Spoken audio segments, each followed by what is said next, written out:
Let's go with this.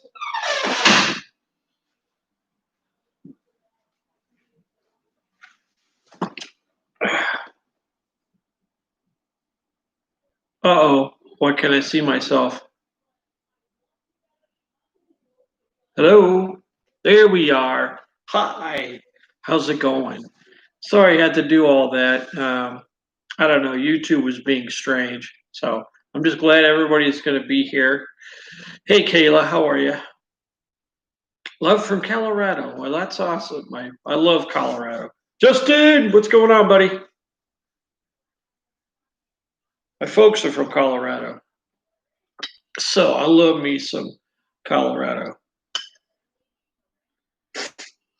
I've been through, my folks live in Canyon City, been through Durango, Denver, of course, round two. That's right, CJ. Hey, how is it going, Julie? Nice to see you. Having some tiramisu cake, which is delicious, and a lovely beverage.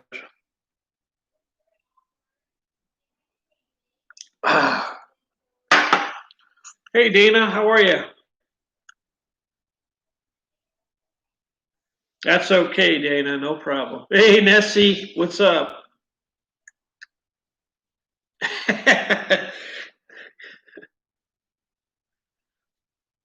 Yep, yep, that's my favorite dessert ever. I brought oh, wait a minute, you can't even see it. There it is. No, you can't even see a good look out of it. It doesn't matter. It's going to be gone in a few minutes anyway.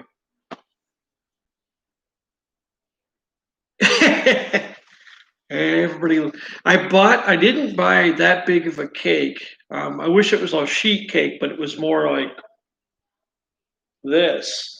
And I was like, well, I'm going to buy that because not everybody likes tiramisu, and I'm going to buy a white sheet cake just for everybody else. Everybody ate the tiramisu. Some background, yeah, it's pretty white because it's a wall. I'll try and hang something up. That's right, Julie. So I figured I'd do some ghost stories tonight. Just a lot of the experiences I've had. I got the wife in the other room. She's watching Big Brother. I can't. I don't like that show at all, but she loves it. That's one of her shows. So, well, Stanley. Wow, cool. I've been up through Estes and up on the RMNP. That's such beautiful country up there. So I've seen the Stanley from far away, but I've never actually been through it. So, hey, the unknown, how you doing? The first one is the earliest one I can remember. It was when it was 11 or 12. It would have been around 1980, 81. I was a paper boy.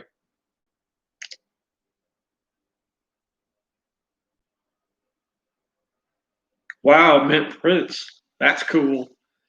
So I was a paper boy, and I didn't have that big of a route. It's about 44 houses. And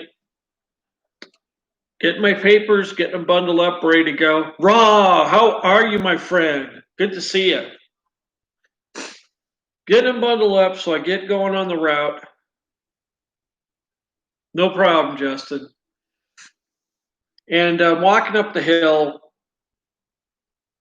and I see a person walking in front of me. There's a man. He had a pinstripe suit on. He's carrying a briefcase. I could hear his hard sole shoes clacking against the concrete. And The suit was gray in color, but that could have been from the mercury vapor lights we had back in the day. Hey, Big D, what's going on? So I was thinking some guy going to work. So I'm following this guy, and he turns a corner. I turn a corner. As soon as I turn the corner, the guy's gone, vanished. And I'm standing there trying to figure out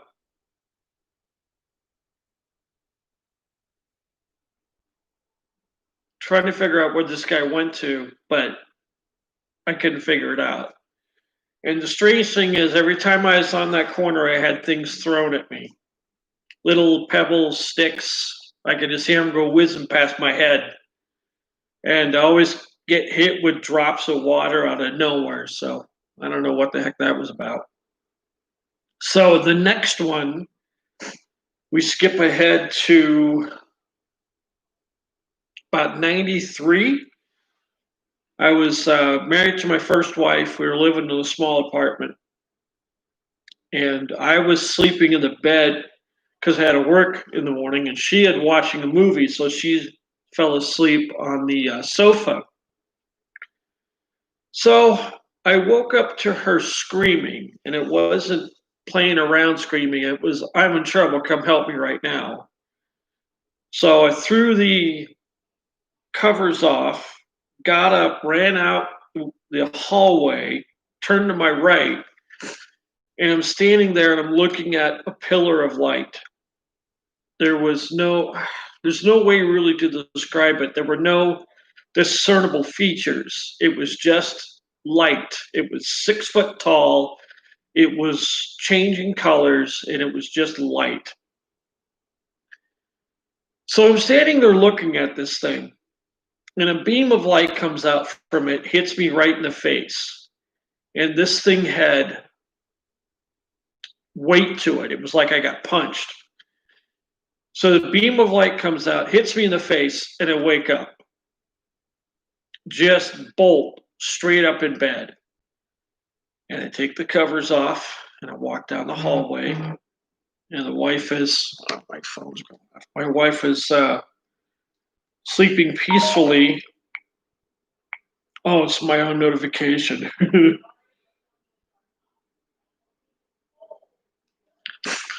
So I don't know what to make of that. That's just one of those strange ones. My wife didn't have any memory of that at all. She had no idea. She just like, "Oh, you're crazy. You're pulling my leg," because I did.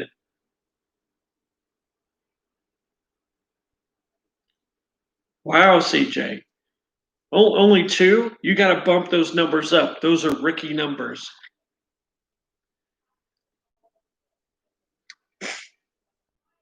So I don't know what that is.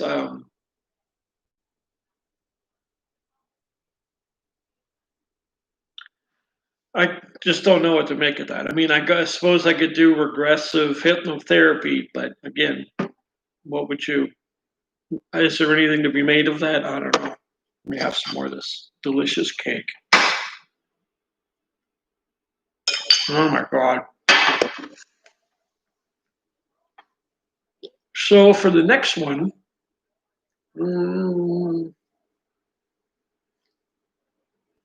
I guess we can talk about. We go to about 2000. Wow, Kayla, that's cool. Prince and Brandon Lee. His cake. Cake. Go to about 2000. So I was living in a house in a small town. Dilly! Dilly Doll, how you doing? Good to see you. I'm glad you're here.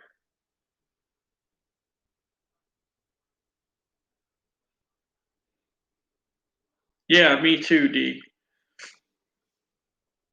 Um, so 2000, we lived in a small house in a small town. Town about 200 people. I lived there for almost 20 years. And we started having issues almost right away. Like the first thing I remember was we had just bought a house. We just bought the house. We're getting moved in.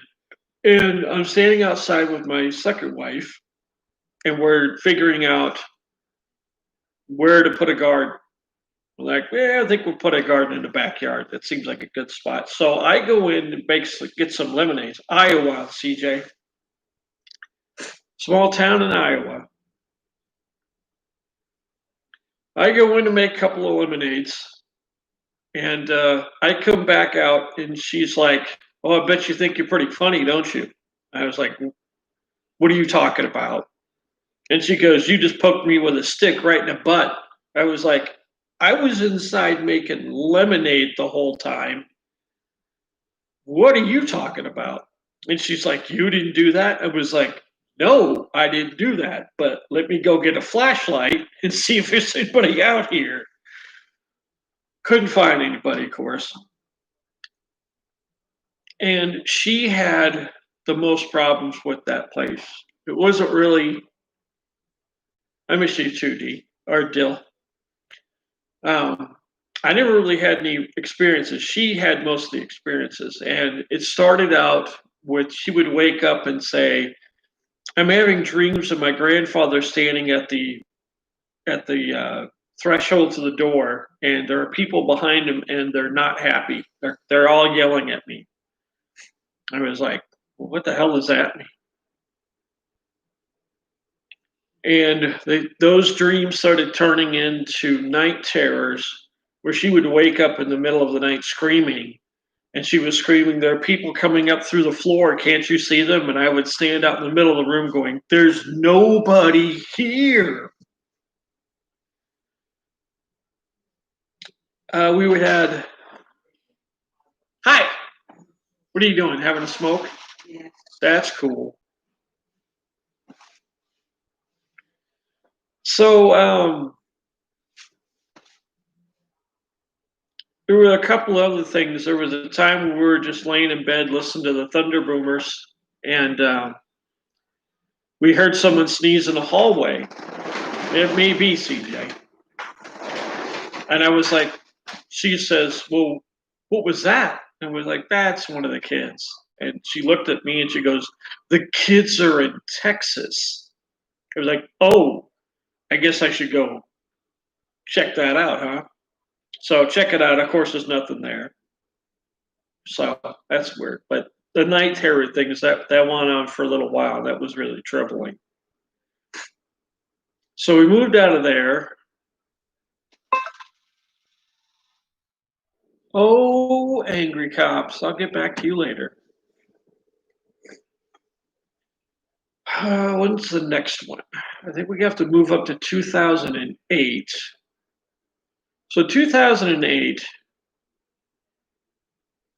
we were both working at the local hospital. So I worked at a major hospital in town down Des Moines for 8 years. Good night, Kayla. Thanks for being here.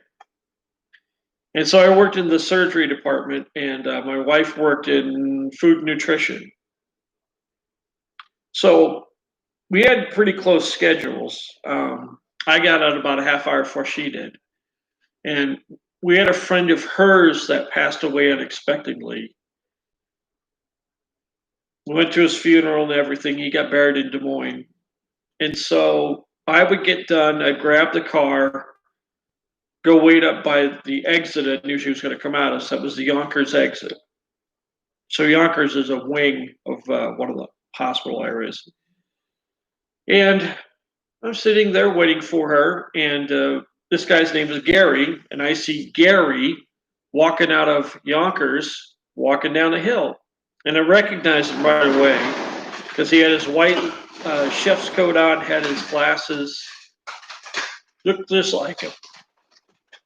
Good cigarette? Yes.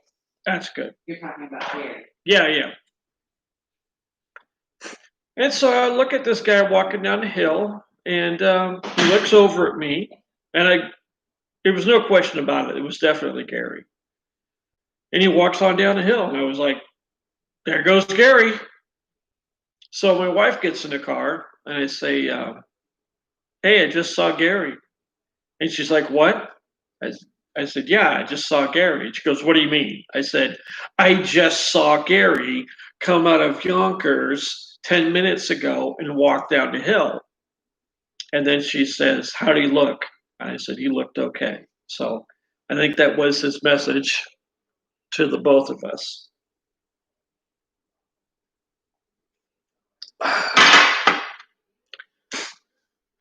So, I definitely think that they make those messages for us just to let us know that they're okay, which is good.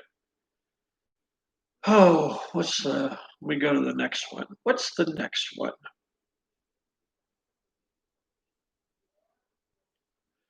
1, 2, 3, 6. What's 1, 2, 3? What's number 4?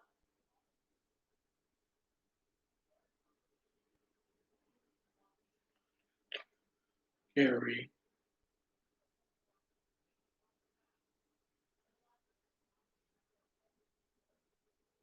A teleprompter. No, I'm thinking. When I'm thinking, I kind of look up and to the left. I've got visual acuity. Hey, Lena. Nice to see you again.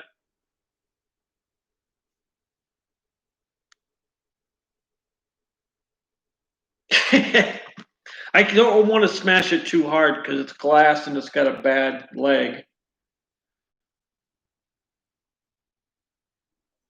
It's right here. It's right here. It's this beautiful cake right here. This you're asking for another bite.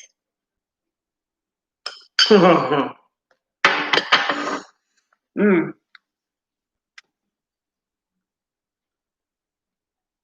Well, I can tell you about Larry.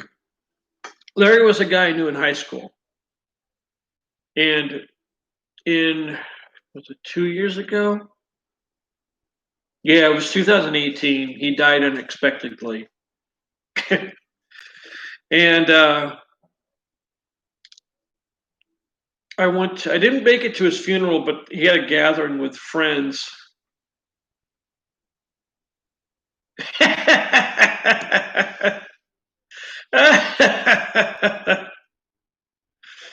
That's funny. That's funny, Nessie. That's a good one. So I knew this guy. I went to his. I went to his. There was like a gathering of friends. I did make it today, and I was out of town for his funeral. So I'd been thinking about him, and I was driving one day, and I fell asleep. So they call it micro sleep. It was a long day, and I was really tired. And micro sleep is where you're driving the truck at 65, and then all of a sudden you're not there anymore. You're gone for 1 or 2 seconds. And so for those 2 seconds, the truck's just driving itself. So I wake up and I got my hands on the steering wheel like this and my head's down, and I kind of peek up with one eye like this. And Larry's standing where the passenger seat is. And he's all white. I recognized him right away. He had his beard and his glasses on. And he's got his two hands out like this. And he's going, Mike. And I was like, whoa. Oh, we're driving. Okay. So I had to pull off and get some sleep. But I saw Larry. And he saved my life, which is incredible.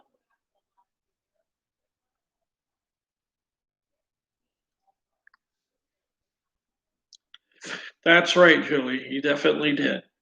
And so that's two people I know that have passed, and I've seen them both after.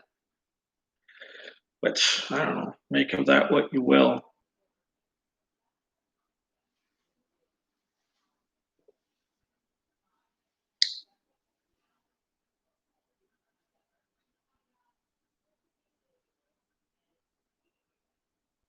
Crab legs. Oh my God, I love crab legs. I like to get those big king crab legs. I usually get them for New Year's Eve and Christmas Eve. Yes, sir.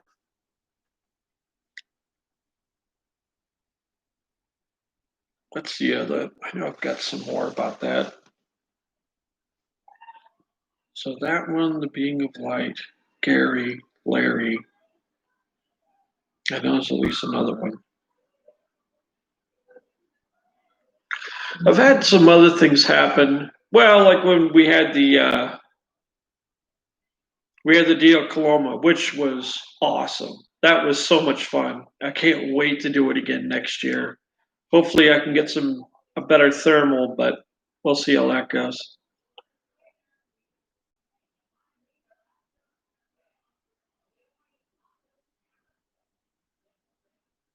I haven't had that happen, Justin, but I have woken up not knowing where I was. And that's just because I'm in a different place every day. And sometimes I wake up and I don't remember where I am, which is kind of strange. I'll try, Dilly. I'll try. I can't promise anything. Can we have a beer discussion? Some really good beer? Hmm? Oh yes.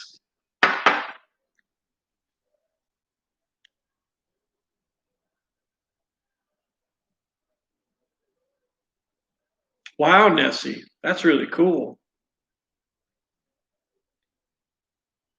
That's really good. I haven't heard that live. I have heard that in recordings, Nessie. That was at my grandparents' grave up in Milwaukee.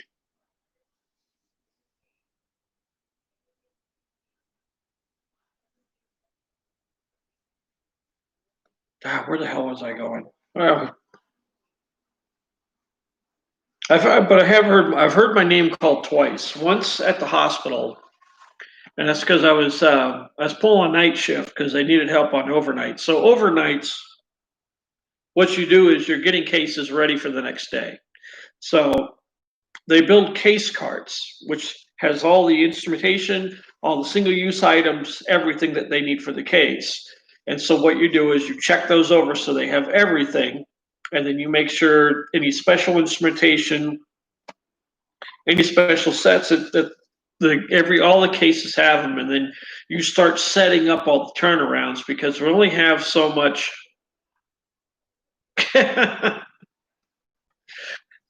That's good, Nessie. That's good. So they only have so many sets of instruments, so some of them they have to turn around. So they send them to Decomtam, they wash them, they send them out to me, and I flash them in the autoclave.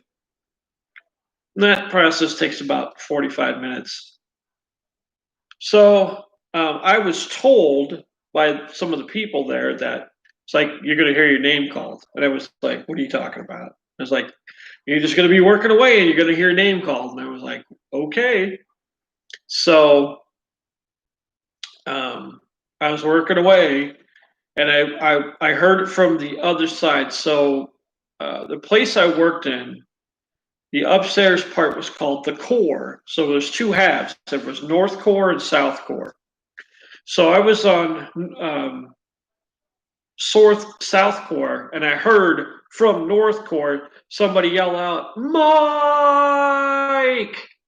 And if they're yelling my name, that's not good. That means there's a stat case and we got to put something together fast. So I go hauling ass over there, nobody there. So I walk up to the nurses' station. I'm like, "You guys have any cases coming?" They're like, "Nope." And I was like, "Okay." I walk in the nurses' lounge. It's like, "Anybody calling my name out here?" And they're like, "Oh, yeah, that happens around here sometimes." And I was like, "Okay, noted." So I have had that happen. I had that happen also on an investigation where it impersonated one of our investigators, and then the sound came from the basement. So we're getting the gear all set up, and I hear, "Hey, Mike," from the basement. And I'm like, "Yeah, yeah." And so I get on the radio because we were all using radios, and I'm like, "Hey, where are you?" And she was up in the attic. And I was like, "Did you just call for me?" And she's like, "No." And I was like, "Okay." And so we tried to debunk it. I had her call my name from the attic, and every time she did, and every place she did, it always sounded like it came from the attic. So something that wasn't her was impersonating her, calling for me, which is strange. God, I know I got at least one other full apparition story to talk about. Yeah, Justin. Yep, that's exactly the attitude they had. Yep, that just happens sometimes.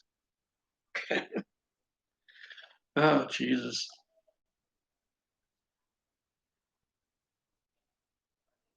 Yeah, raw. It is. That something was like, "Hey, come on down here."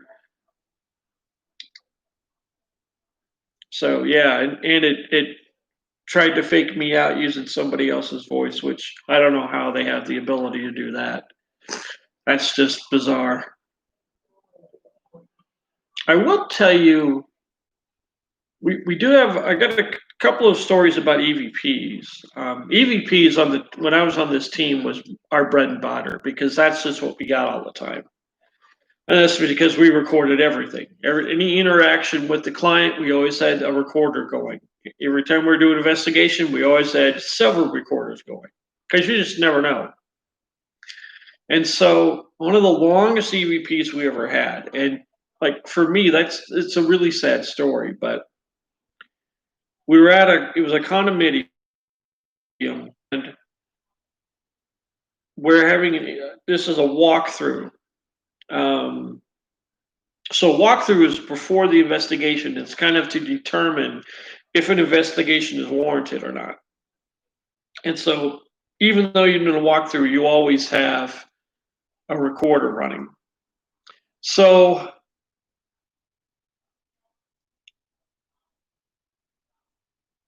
we're talking to the client, and there's a knock at the door,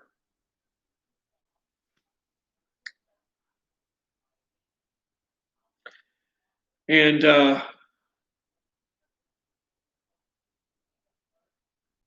maybe Justin, maybe. So there's a knock at the door, and it's a woman who says she used to live at this place. And so we start getting her story. And the before we no problem, D.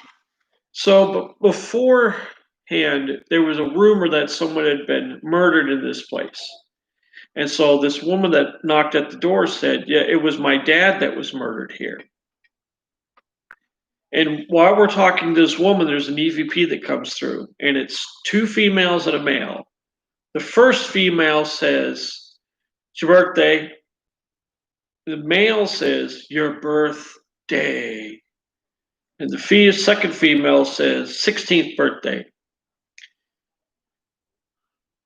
So this woman says it was her father that got murdered in this place. And she was waiting at school.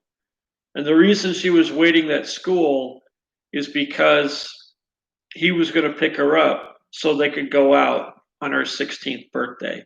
That's the connection, which is just like, geez. So really, really cool EVP catch. The other one we have, which is really nice, is um, sometimes you get EVPs and you can't make sense of them. You don't know what they mean. And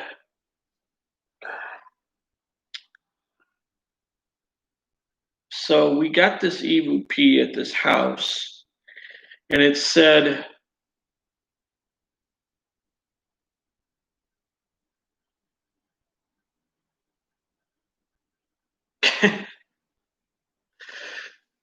"Oh, that's good, D. That's good, Dilly. That's good." So we do this investigation, and we get this EVP that says "touch, touch," and we don't know what to make of it. Don't really know what the meaning behind it is. And so the last thing we do is we show everything we have. It all gets all the information that we have gets downloaded onto a CD, and then that's given to the client, and then we go over some of it. And so at the last part of it, we're like, we caught this EVP. We don't really know what to make of it. Does this mean anything to you? And so we play it for her, and this woman starts crying, and we're like, what's the deal? What's going on here? And she says that the way her and her mother would talk to each other at the end of a conversation, they would say, touch, touch. And that was her mother's voice that she had heard, which, that's was probably her mother talking to her. She said it was her voice, which is just amazing. Ah, geez, what else do we have happen? I've been touched a couple of times. Wow, yeah, I got touched in Coloma. Someone pulled up my shirt.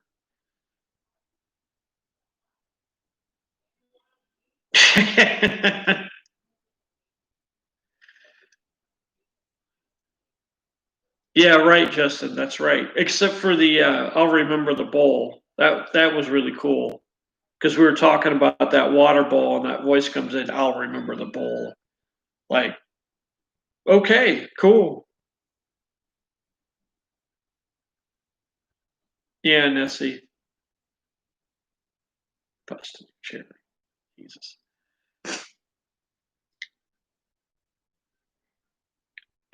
We had an investigation in Newton, which is a small town just to the east, about an hour east of Des Moines in Iowa. And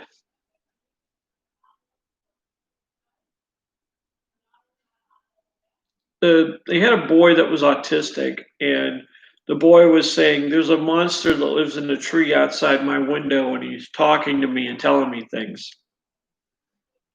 which is not good.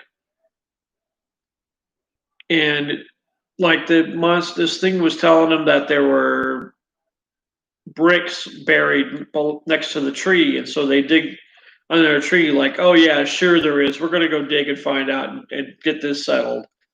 And they dug and they found a bunch of bricks. It was like, oh geez. So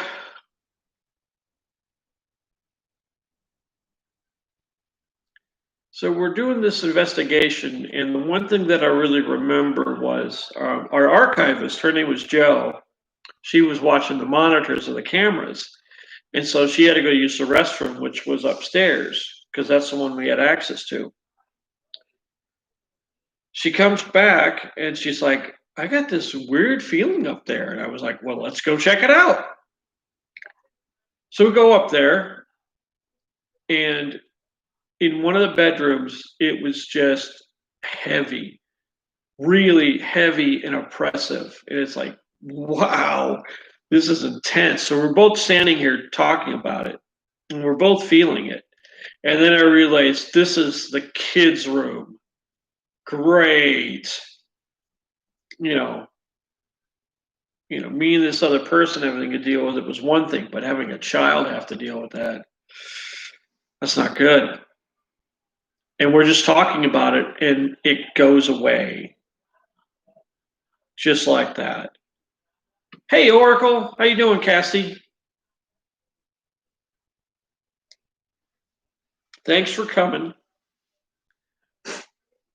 So we're talking about it, and it goes away, and it's like it's gone. It just left. So, part of the team would do clearings. They would do a smudging, and it was always a person who wasn't a regular on the team. This guy was a psychic, and him and the founder of the team, Dan, would do these clearings or cleansings. And so they're doing this clearing, and Dan's making this statement like, listen, you're not going to be able to do this kind of thing.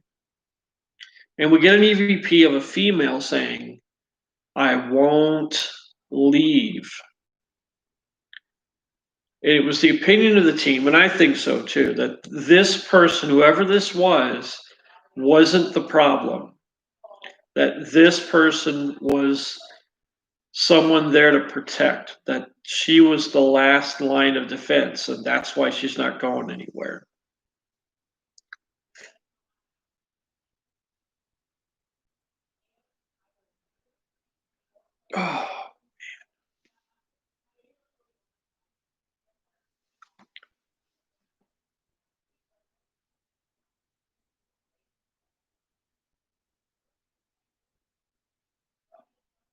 Oh, the neck's killing me.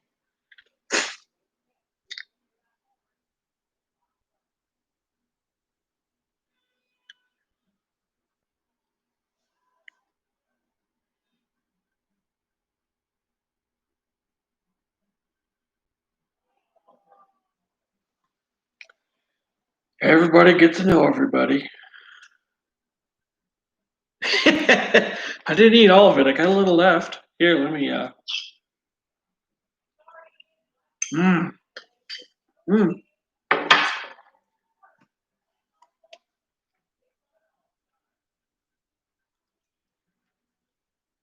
These are good. These are good people, Cassie. Don't worry about them.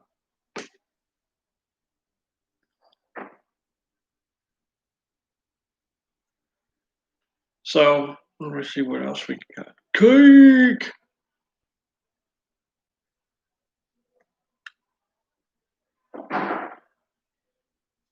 Mm, that's the ice.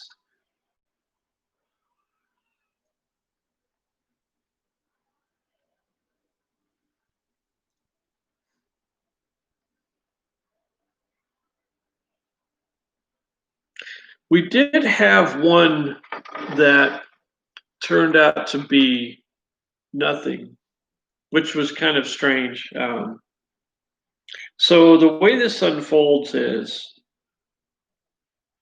this was a young couple, and they were having things happen in the house. And so the two claims were the hall room light goes on and off by itself, and they heard scratching in the wall. And so this paranormal team came in, and this happens sometimes. Paranormal team comes in, lights going on and off in the hallway, scratching is on the wall. They pack up all their gear, tell this couple they got a demon in the house, there's nothing they can do, and they bail. Don't return any phone calls, don't return any emails.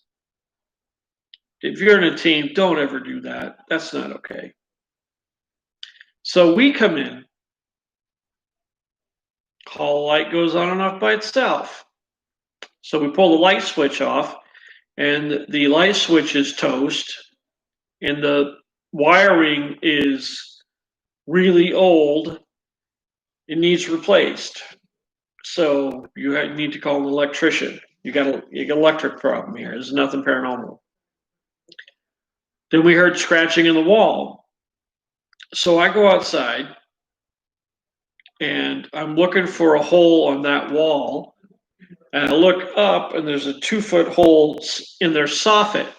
So, oh, thanks, Justin. I appreciate that.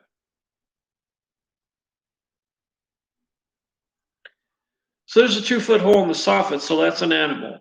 An animal got in there, is making a bunch of noise. It would have been cheaper for them to have a demon because the house had a bunch of problems. You got electrician problems. You got a 2-foot hole in the soffit. They also had foundation problems. Essentially, the house was sliding down the hill it was sitting on, and the foundation was crumbling.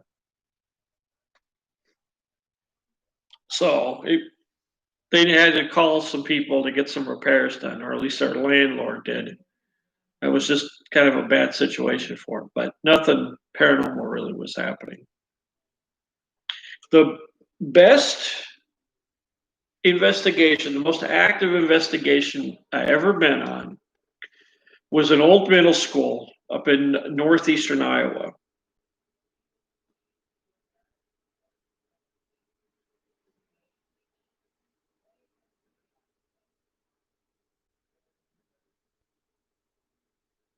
Yeah, Dilly, you were. I'm surprised you didn't get any rocks thrown at you. So this was a middle school that had been in middle school for about 100 years. It was a fairly old building, but it was pretty large. They had a large auditorium. It had 3 levels to it, and they had a lot of stories of things going on there. So it was going to get demolished, and they were going to build a new middle school. And they were like, "You guys want to come check it out for the night?" And we're like, "Yes, we do." So first things first, I'm setting up my audio in the auditorium. I had it on stage pointing out in the crowd. And getting my radio set up, and we had 2 plastic coolers for drinks and snacks. Occasionally, Cassie. So we had 2 plastic coolers that were full of drinks and snacks. And so I'm setting up my audio, and I hear a plastic cooler being dragged on concrete. And I'm like, what the hell?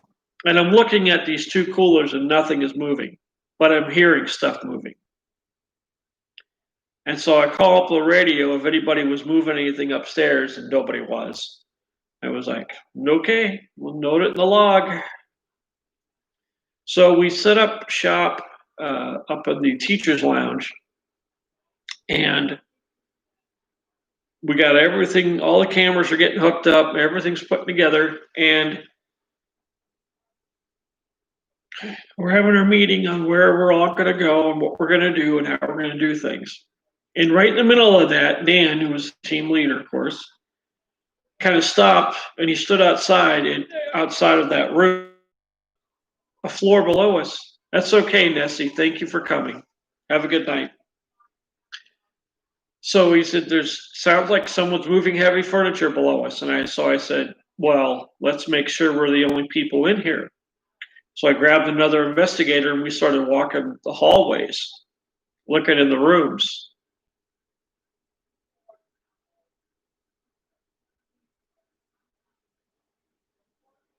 Oh,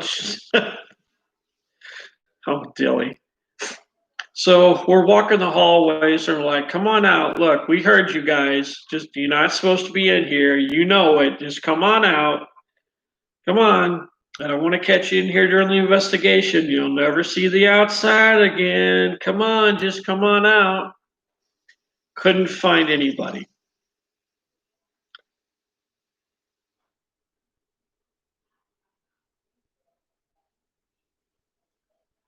So just note it in the log. And that's what it was all night long, was a bunch of sounds that moved around, and you could never pin them down.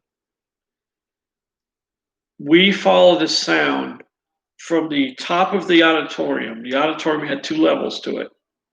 Top of the auditorium to the top of the stairwell, to the bottom of the stairwell, to the atrium, to the bottom of the stairwell across from it, to the top of that stairwell, back into the upper level. It's just sounds you could never pin down. They just played games with you and chased you, and just made you go on a wild goose chase all night long. That's what it was. Um, Crazy, and all kinds of EVPs. We had intelligent EVPs. We had EVPs of guys singing. We heard the bathroom, the boys' locker room. The lockers were slamming. We heard that. Just a super night. It was incredible. The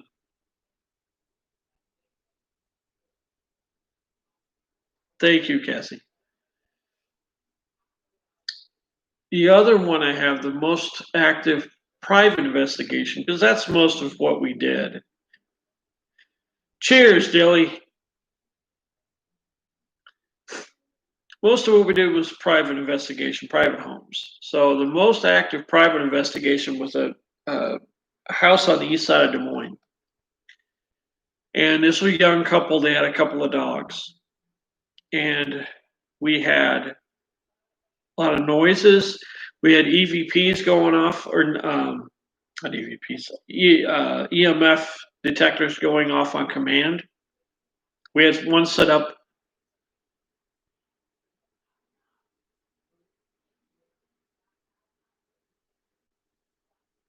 No, Justin.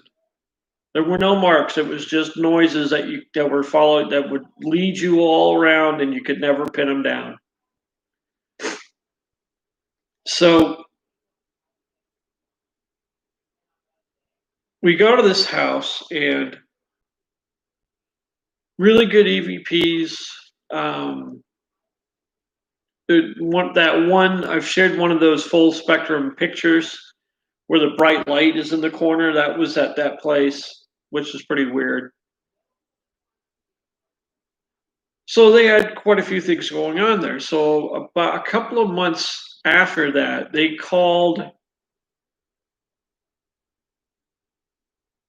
Thanks, Rod. No problem. Have a good night, brother. So they called a couple of months later, and they're like, all hell is breaking loose, guys. You got to come over here and do something. So Dan called up the psychic to do a cleansing, and the psychic told him, he said, listen, bring your A game because they know we're coming and they know what we're going to do. So Dan gets there first, and he grabs all his equipment. He walks up to the door. They open the door. He steps through the threshold, and he says it felt like he ran into a brick wall, like he was swimming in glue. Like it took a lot of effort to get through the threshold. And it was, whatever was there, the spirits there did not want him in there because they knew what he was going to be up to. So they finally got in. The psychic came in, he got in, they started going to work. And when they first got there, the dogs were going crazy, just nervous, laying on the ground. Their heads were looking all over the place, just nuts. They got done, and the dogs were okay. They were just laying. They were quiet. They were comfortable. And I'm trying to think if I got an EVP at that. I don't think so. The one thing that did happen was the psychic told them they had to plant a tree in the front yard, and that was probable. And that was one of the problems, is that they had to plant a tree in the front yard, which they did. So hopefully that stems some of the problems they had. Oh, I know I got another one.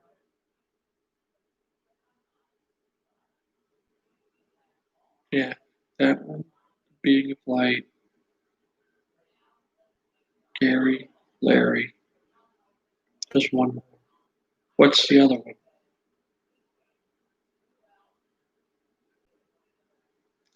I know I got another one to talk about. I just can't remember it right now. I don't know why.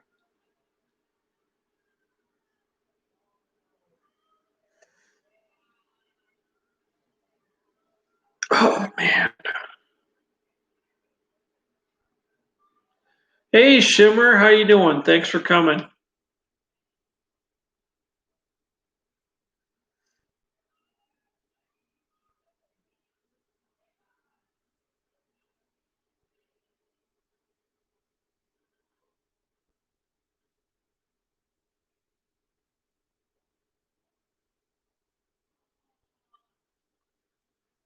Oh, what else is there? I could talk about the 2 times I've been touched on investigations. The first time was a complete surprise to me because it was the first time. Cryptid activity, Justin. Not really. I do have. It's probably a Bigfoot. It's probably not a bear. I know they do have bear. This takes place in Pennsylvania, up in the Poconos Mountains.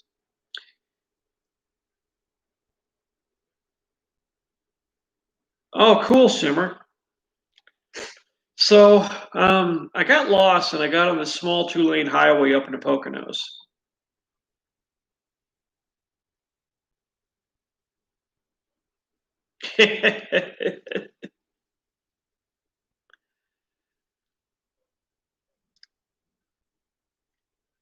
Dilly, I got a joke for you. Why is American beer like making love in a canoe? Because it's fucking close to water.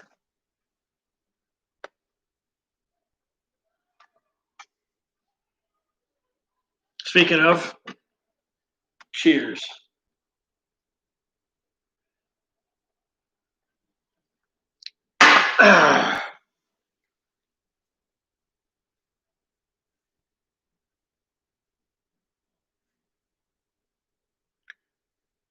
Ah, now I lost track of what I was thinking of. It happens so easily.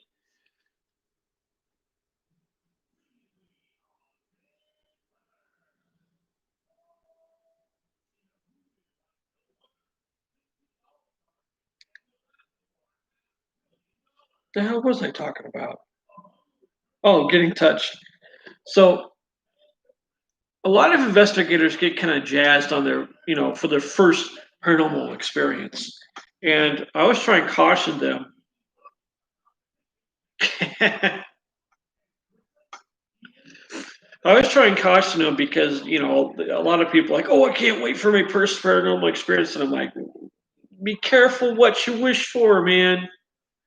Be careful what you wish for because it's not going to be what you think it is. It could be something small and it could be something little or it could be something incredible. It's going to change your life. Let's see. Shimmer, what's your opinion on Spirit Box apps? I'm running experiments on, fuck, the hell's the name of it?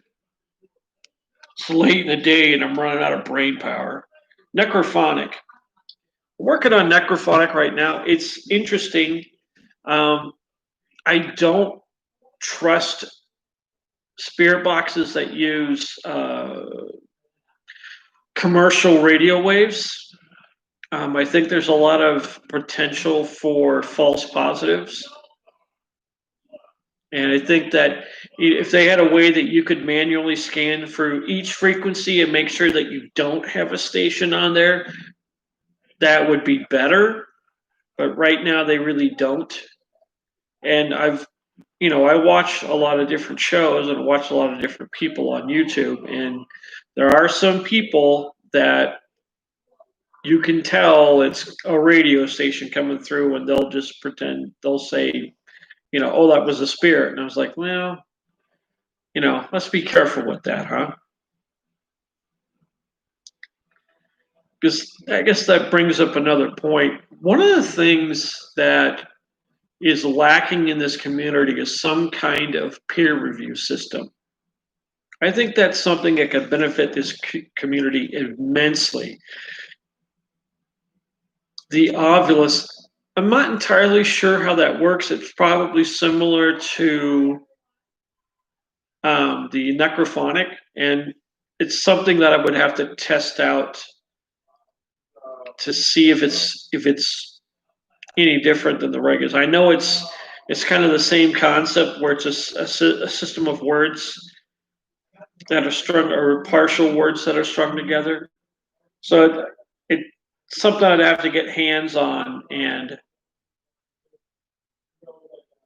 see how it goes. So I don't know. I don't really have an opinion because I haven't really used one.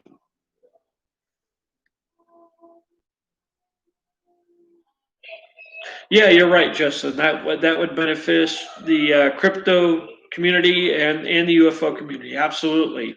That the more eyes you get on your material, the better chances you're going to have to see if it's actually something there or not. Because if you slipped up and someone else can go, hey, you made a misstep here, this is something different, well, that's good. That's beneficial. That's what you want to know. If I have made a mistake, I want to know it, which is why everything I have is public. All my EVPs are out on Bandcamp. Everything else here is on YouTube. All my stories. So if I got a hole, if I miss something, I want to know about it. And this is kind of links into about the skeptics. I think skeptics are vital to this community. Yeah, right, Justin. I would like to see a more organized thing, and I don't even know what shape that would shape, and it isn't up to me. I think this is something as a community we have to talk about. Some kind of peer review. And I don't know. I mean, you could set it up where it could be an FTP site, it could be yes, yeah, exactly, CJ. Um, or it could be just a regular site that you upload all your information to, and then there's a group of people there. That's for sure, Dilly. They absolutely do. But I think that's something that could really help this community out, and it would eliminate a lot of the hobbyists. That if you want to do this, then you should probably take it seriously. Because I look at a lot of sites and I look at like I skim through YouTube all the time looking at paranormal sites, and some of them are pretty sketchy on their data collection.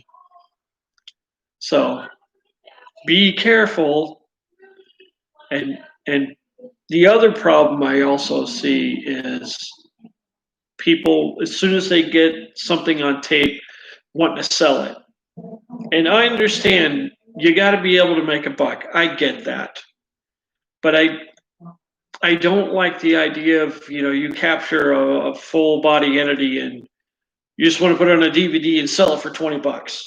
I think instead you should put it on YouTube for everyone to see. Get out of here, bug. I think all that should be public. Let's all get eyes on it.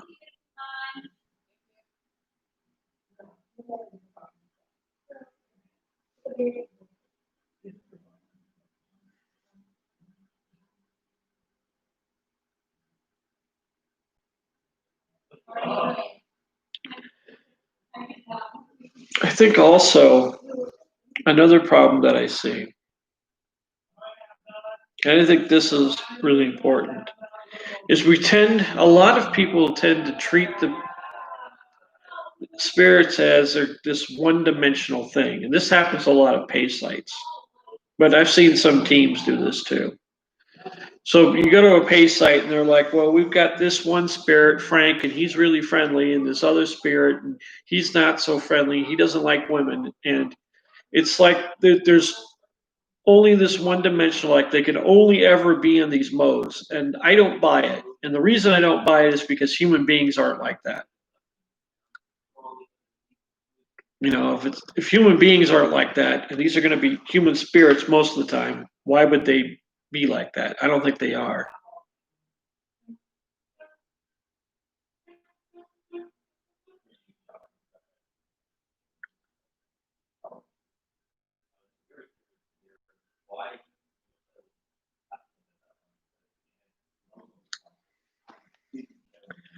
So, I think that kind of shift to if they're people without bodies, then we should treat them like that. We shouldn't treat them like these just one-dimensional things and they're locked in this all the time. I don't believe that at all. I think that these spirits have full access to, all of their emotions and that their personality carries over. So my first order is to treat them like people. And I think that that, I often wonder how much of the other side talks about us.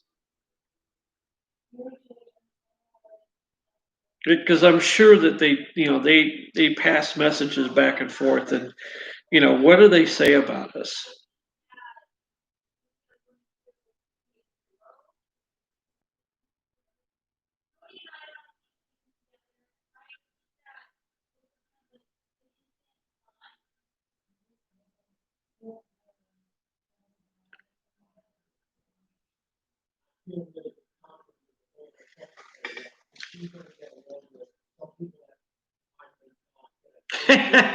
I know, Dilly. I know. That may be Shimmer. Maybe.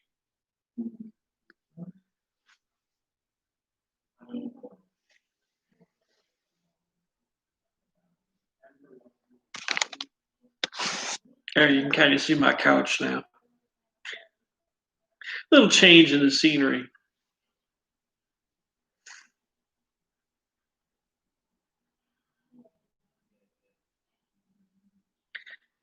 Yeah, well, that's exactly what I think. I think that these things are people, and we need to treat them as such. And who knows what they might be going through? They might be going through some really hard times. Yeah, that's a good idea, CJ. I should do that. I should do that. The MCAT show. Oh, yeah, but that's kind of the things that I wonder about. That I think that if you treat them with respect, they they respond to that, and that also gets me to, hey, what you need? Smoke? Still doing your thing? What you doing? Yeah. How many you got on there? 8 people. I've had 13, but people got other places to go, so that's cool. You're boring. I know, with my stories. Ugh. With my stories and my ideas and my cake. They love the cake. They what? They love the cake. Good. Cake!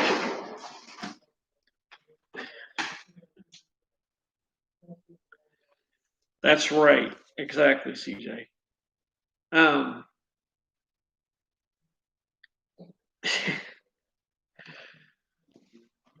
I'll get her to say hi next time she comes in. She'll love that.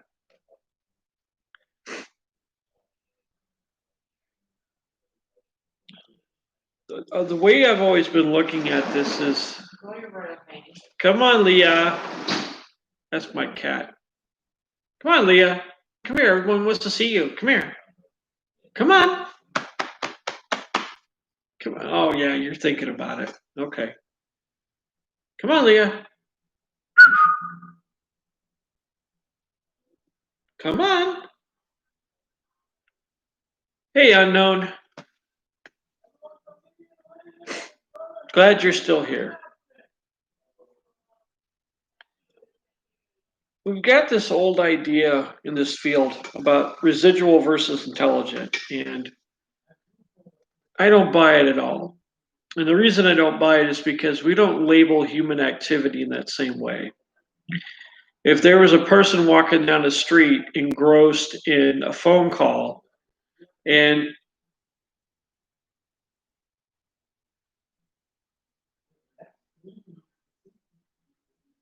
yeah, CJ, right.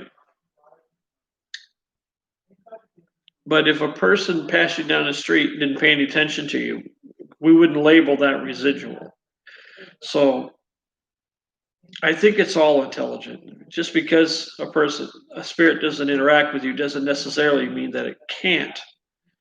So the problem is, well, if it isn't accurate, if it's something that needs updated, what do we change it to? And I don't know. That's something that the field should decide. That we should have a meeting of. We should talk about that as a field.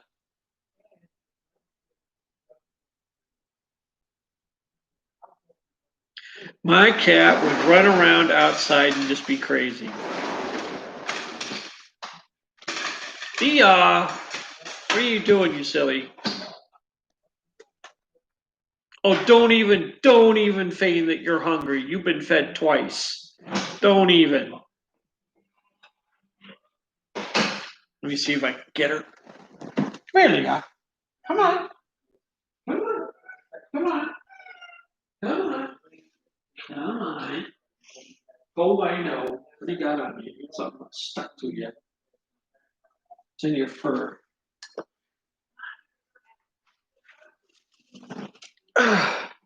This is our Leah.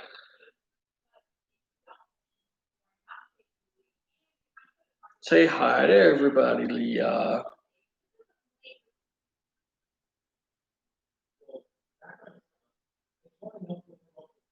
Yes. Hey Terry, how you doing? Okay, I'll let you go. Everybody got to see you.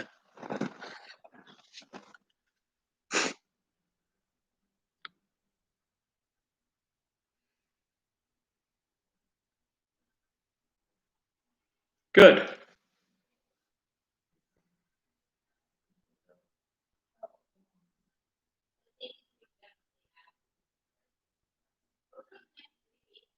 Yeah, that could be CJ. That could be. Yeah, I did some stories already.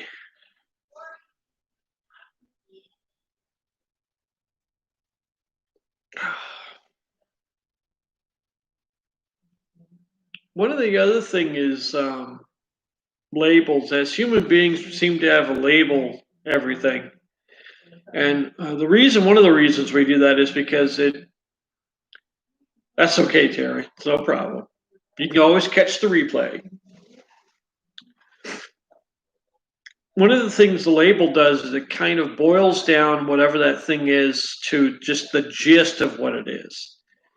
And sometimes those labels need updating.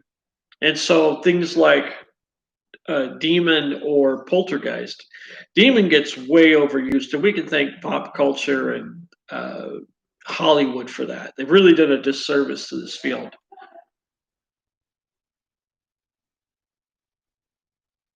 Yeah, CJ, there's really something going on with that place. And so when it comes to demonic activity, a lot of paranormal teams, like they're really quick to go to that. And I would be very careful about applying that label because of all the connotations that brings up. But think about it like this. If you think of the meanest person you know, now imagine them as an invisible entity that can move at the speed of thought. And what would that look like? Probably not fun. So I think we need to be especially careful when we're applying that label. It's good for padding a resume. I mean, if you're a paranormal team,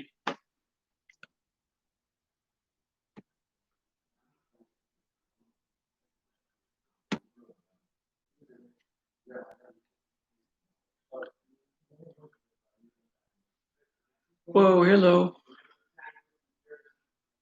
What? No, I didn't. Oh, Jesus. Goddamn YouTube. I'm sorry, Terry. I didn't mean.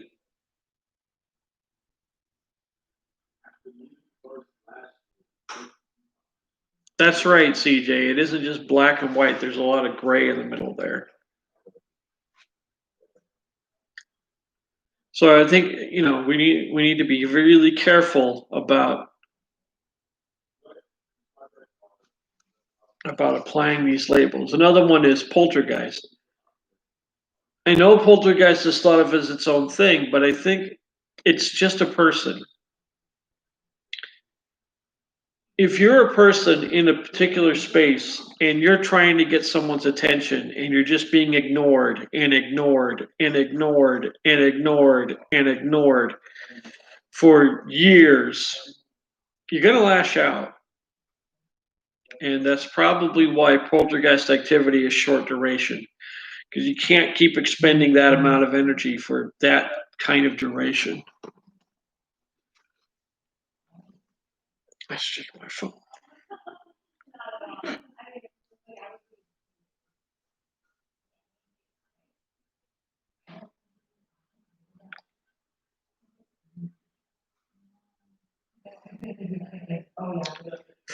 So I think that one of the things we could do is try and talk to them.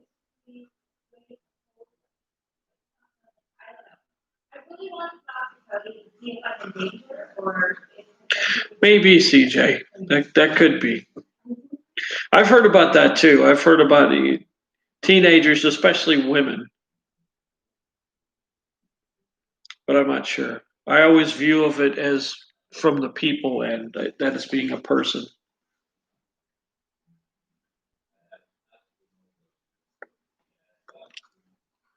Mm.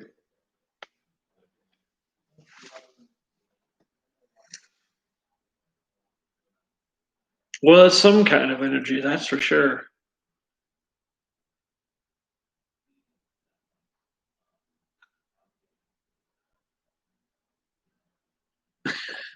That's okay. That's all right, Justin. No problem.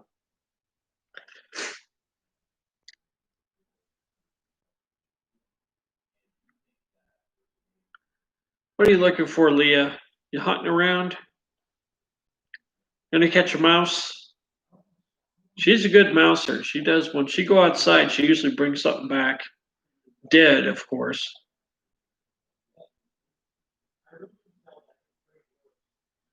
What are you doing? I know. I miss the dog too.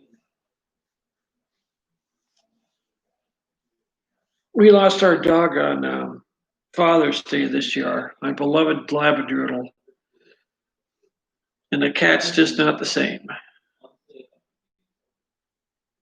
We have heard her around every now and then.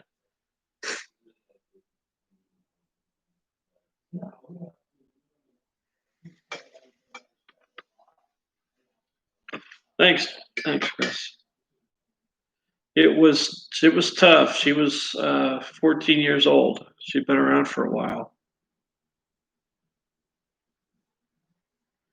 but she had a really good last day. We all went out to a picnic. She got to see everybody, and then the next day she just woke up. She was not responsive. We took her to a vet hospital, and that was it. So that's pretty tough.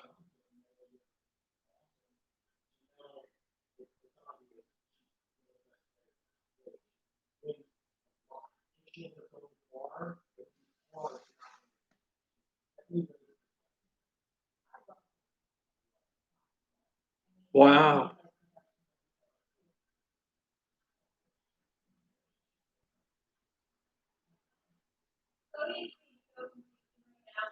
Yeah, Dilly, it is. And you have to, one of the things I learned is you have to make your own space. And so like if it's your home, you have to take ownership of that. You have to make that your space.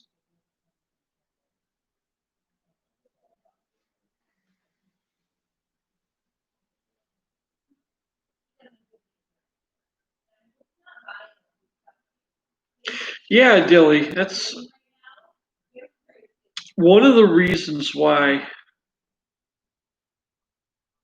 Oh wow. Yeah, there would be quite a bit of energy on that. One of the reasons I don't go to pay sites, and by pay site I mean someone owns a piece of property and they're selling tickets for people to come in and do a walkthrough or investigation or whatever. I don't go to those. The reason I don't go to those is I understand people got to make a living, but I'm not willing to pay someone $1.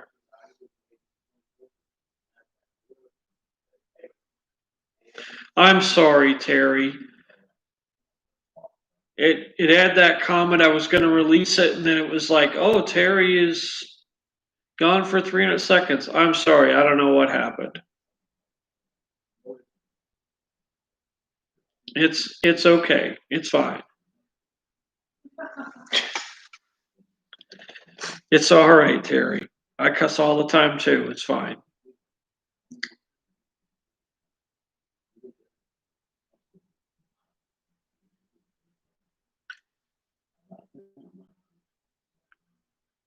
God damn, I lost track now. Damn it! What the hell was I talking about?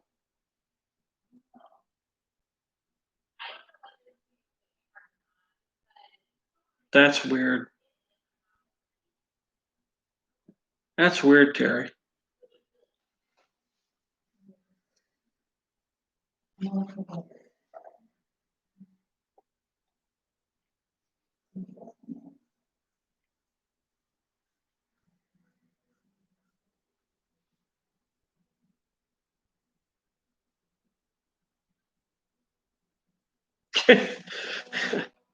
It's late, I know. Everybody's had a long day. In 1890, Victorian on the Columbian River. Wow.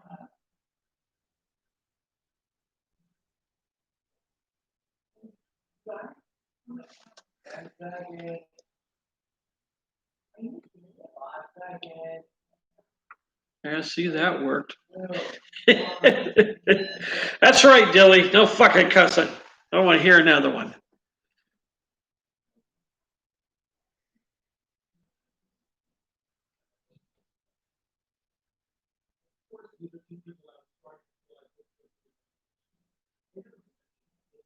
Bomber! Bombs, what's up?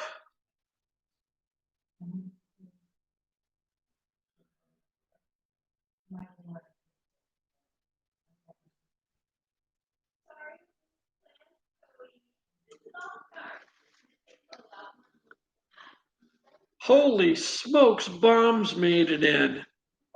I still have some bomber. Look, I got one little bite left. Just a little bite. Actually, two bites. Big piece. But I'm going to have one right now for Dilly. Mm. Oh, man, that's good. Mm.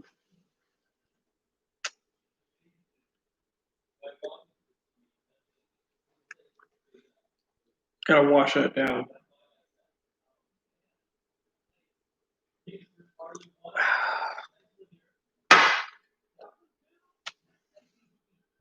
Oh.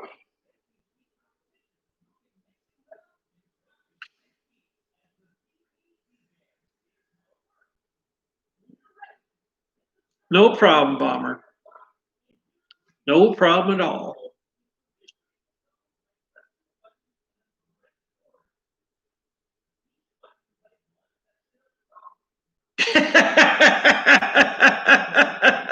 Right in the face. Here you go, fucker. Smash.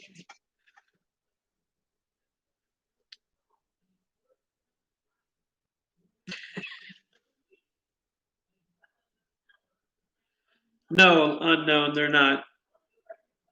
You could ask the same question about people. Are all people evil? No. Cake on the beach.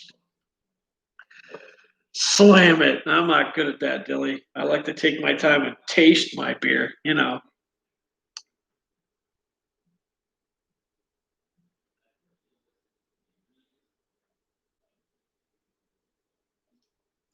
I'm gonna get this all over my shirt. Oh my god.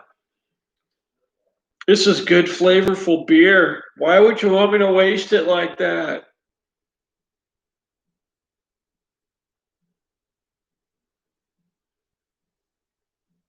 There we go.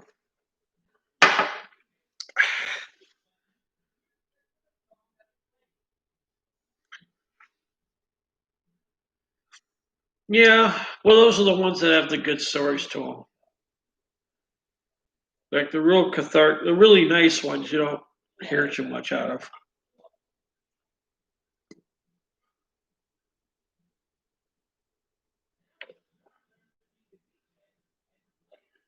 It's a glass table. No, I'm not doing that, Bomber.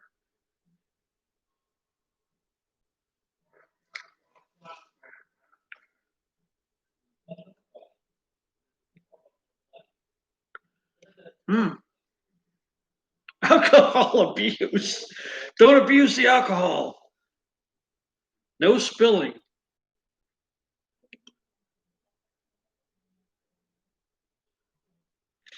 Yep. I have reached the stage one of alcohol. I got the buzz on, nice and warm.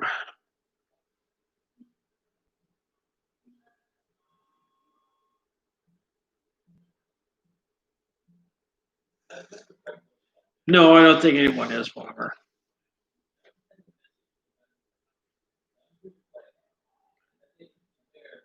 Well, I'd like to hear him sometime, Terry.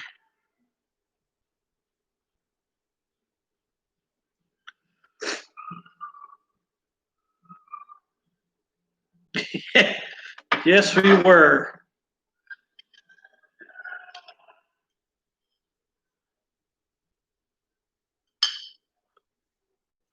No, it wasn't an IPA. It was a lager.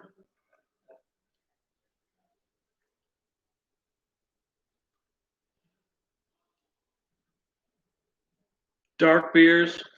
Yesterday I had a really nice chocolate porter. Oh my God, that was good.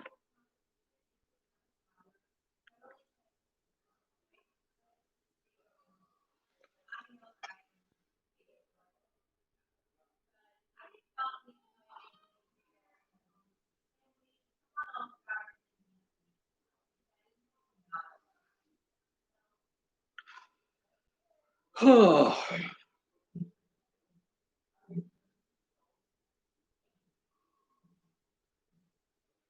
And then after cake, I got the after cake smoke, Monte Cristo.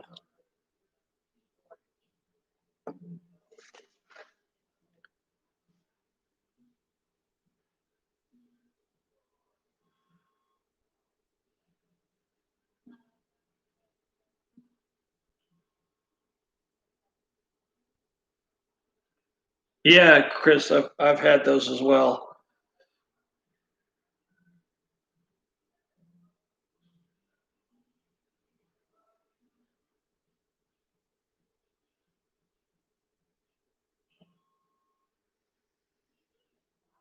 I had a really Sam Adams made a really good chocolate block. I don't know if they make it anymore, but it was really tasty.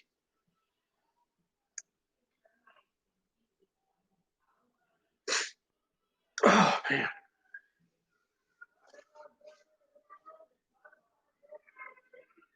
Oh, someone's not happy.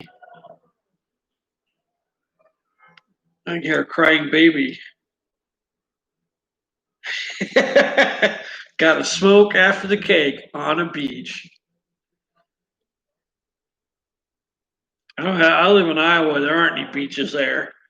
I think there's one beach here that's man-made.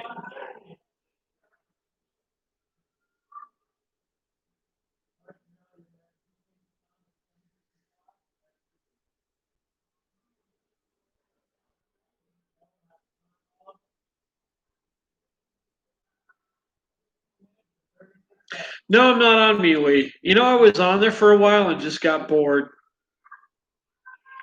Maybe I should get back on there. You and Nessie could make it interesting.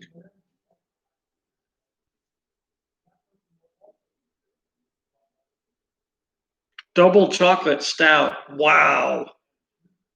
Oh my God. I bet that was incredible. I've had a cream stout, which was amazing.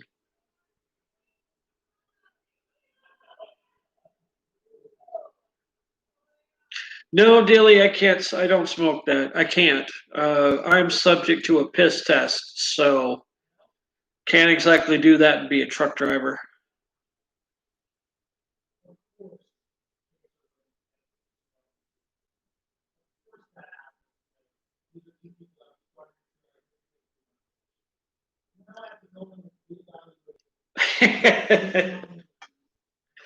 Exactly. Way weirder.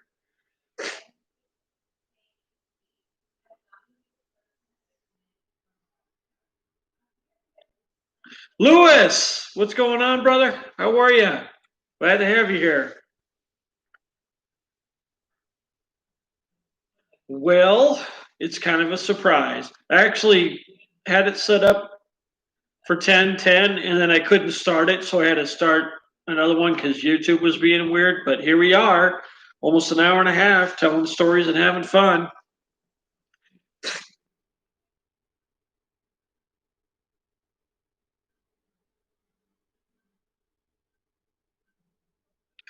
Sam Adams cream stout. Yeah, that's good stuff.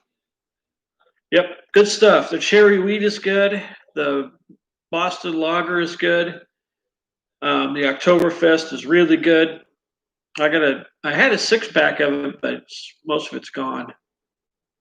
Stargazing last night. Cool.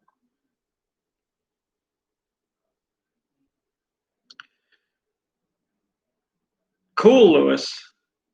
You saw Hat Man. Wow. That is one of those malevolent shadow figures. Paranormal Underworld. How are you doing, my friend?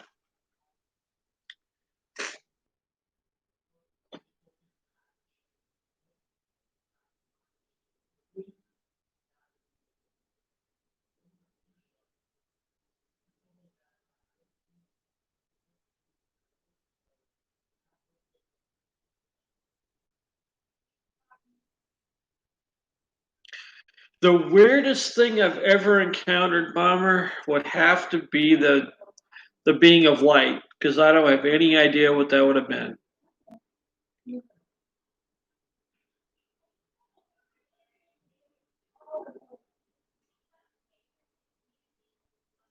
I'll retell that story because we got some new people here. So this happened in '93, and I was living in a small apartment with my first wife,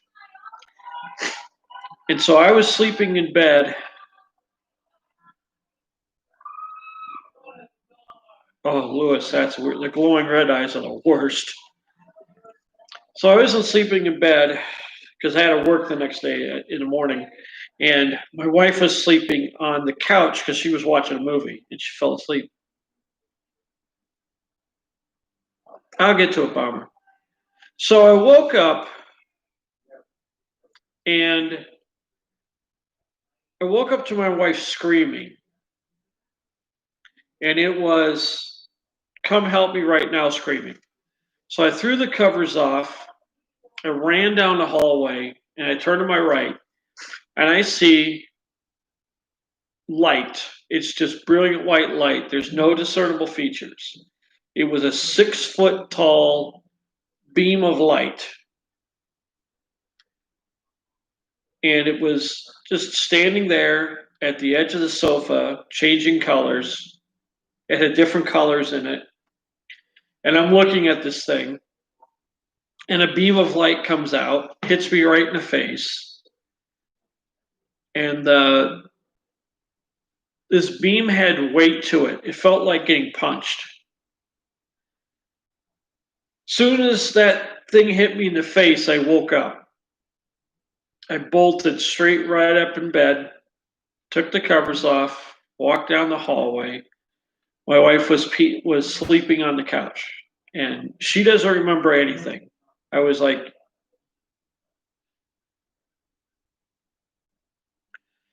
she doesn't remember anything at all. I asked her about it, and she thought I was crazy. And I don't know what to make of that or what to think of that was. It was definitely strange, but what that was about, I couldn't tell you. I've only found one other story like that, which is a bit odd. That there was another person that experienced a similar thing and it did the same thing. I don't know, Bomber. It didn't feel like a dream. It felt very real. And the only way I guess I could find out would be regressive hypnotherapy, but I don't know.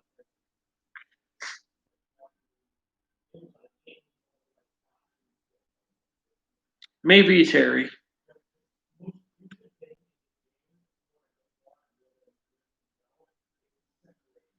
Really, Bomber, you had an NDE. Wow. Wow.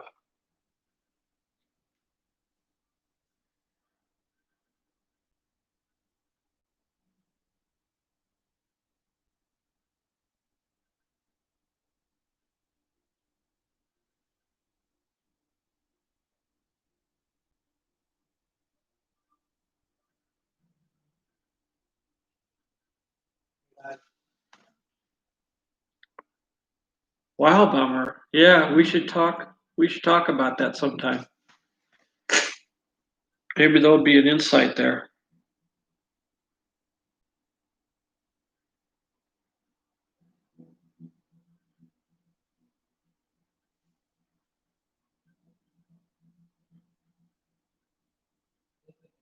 Oh, wow, Terry. Wow, that's really cool.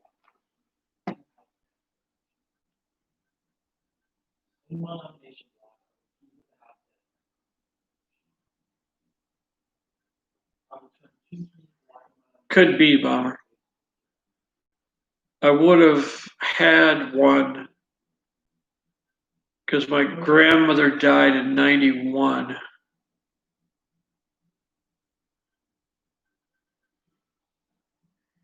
Wow, CJ, I didn't know that.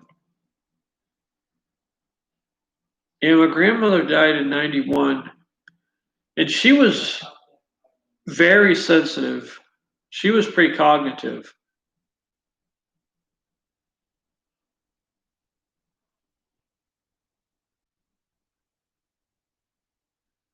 And my mother can see dead people, at least she used to.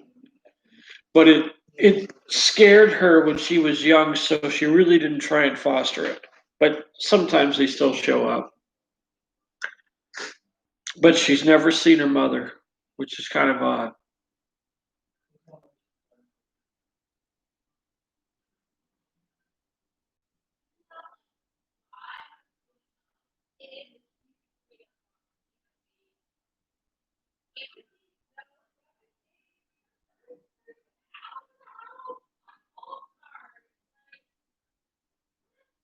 You know, Dilly, that is a strange thing that the name of Jesus does seem to work quite a bit. It was the brightest and not blinding at all. It was soothing on the eyes. Wow, Bobber.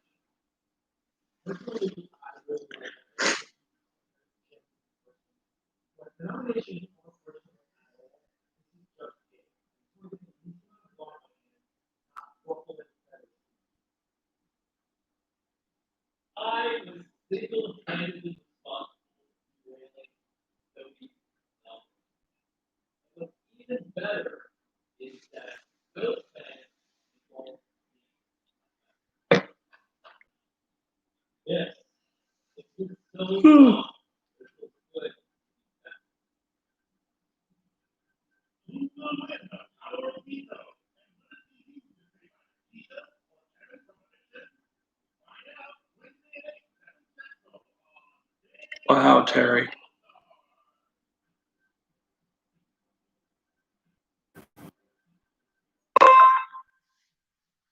Whoa, what?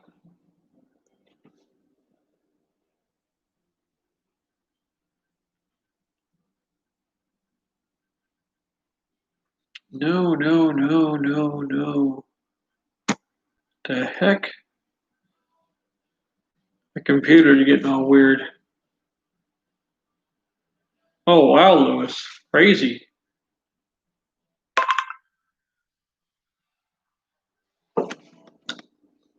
What the hell? What?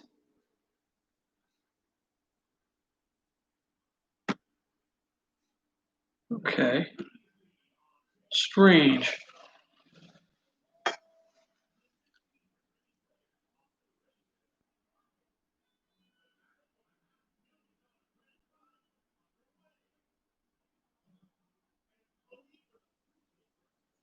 Wow, Terry.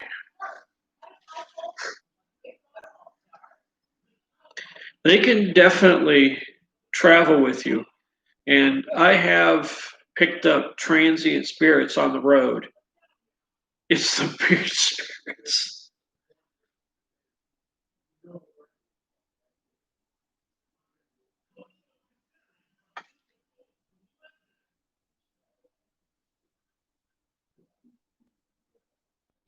Yeah, I have picked up transient spirits before.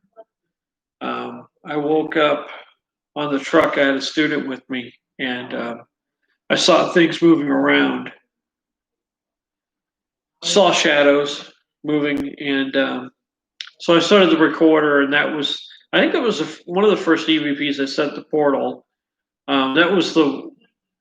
I heard a female say "what" twice.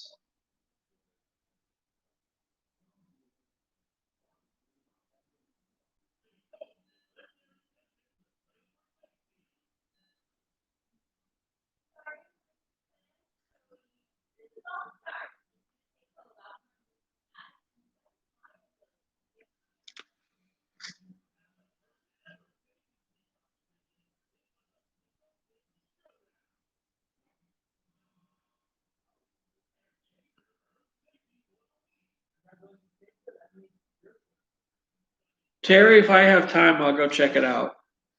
Exactly, Bomber. Intention is everything. It absolutely is.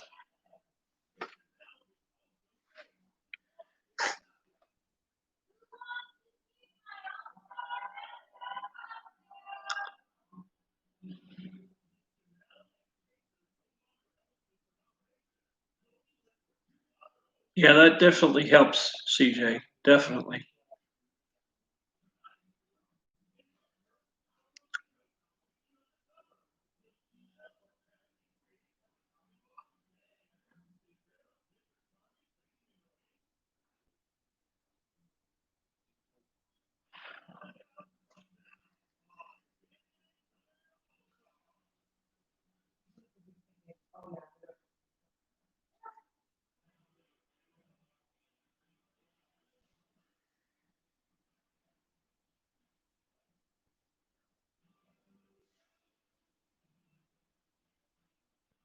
Call the Ghostbusters. That's right.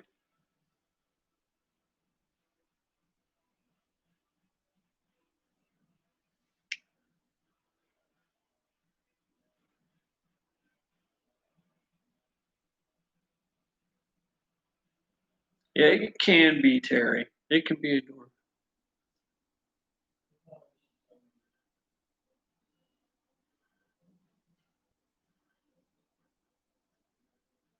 worst case Ontario.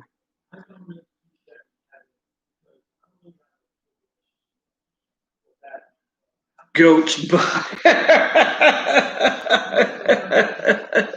Goat's butter.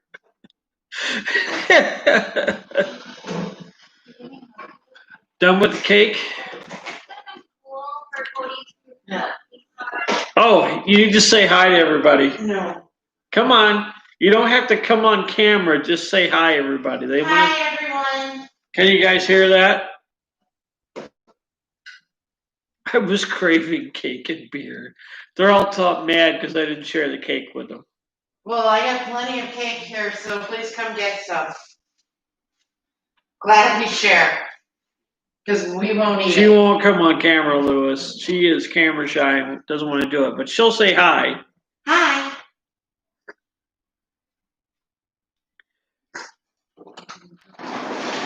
Oh, there goes the cat. We'll see her tomorrow morning. She's on her nightly hunt. Ooh.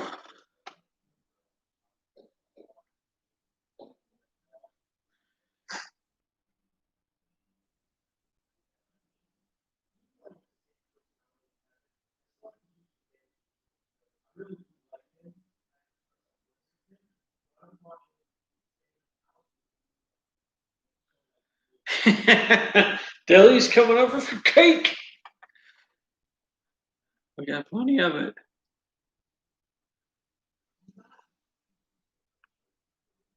Oh. Just overnight it.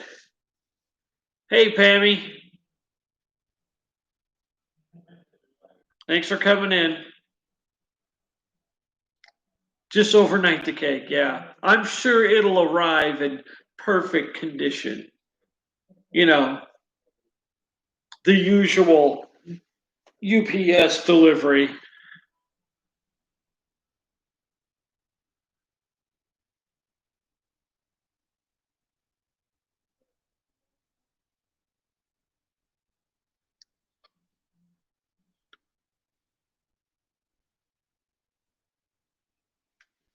What's this say? Oh, it says fragile. Just throw it in the back. It'll be fine. What did I do on my birthday? I drove all day. That's what I did. I said hello to well wishers and birthday wishes, and then I drove all day. And so I came home this weekend to get drunk and have some fun. And that's what I did.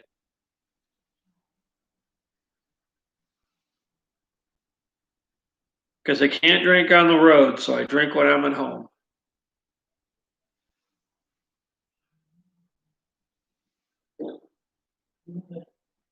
Oh, that's so good that our Australian friends popped in. That's cool.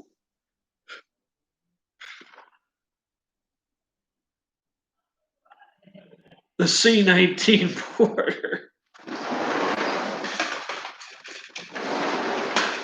Have a good cigarette? Cold, Huh? cold out there. It should be in soon. Oh, okay. Yeah, she doesn't like the cold.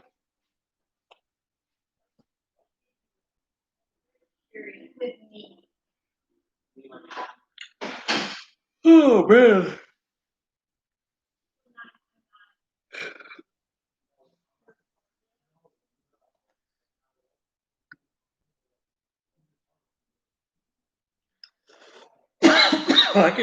Let's see if I can do a couple of EVPs here. I don't know if you guys are going to hear these or not. Thank you, Bomber. I appreciate it.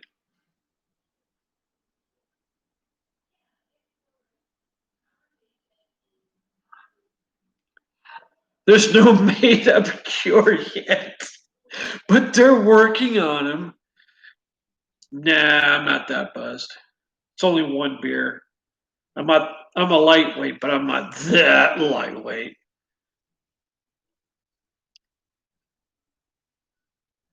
Restart options. I don't want to restart.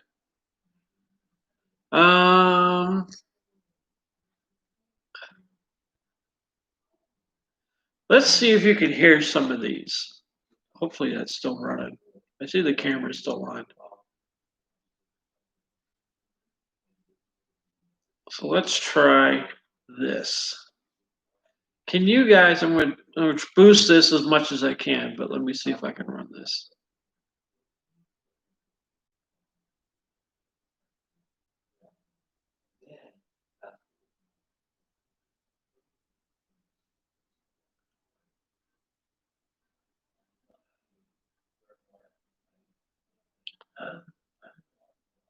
Oh, nice. Okay.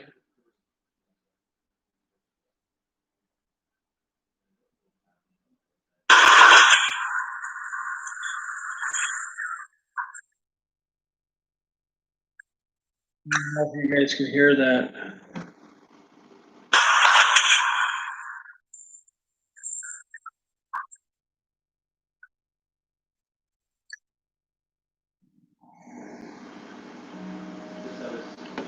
I wonder if I could do it this way.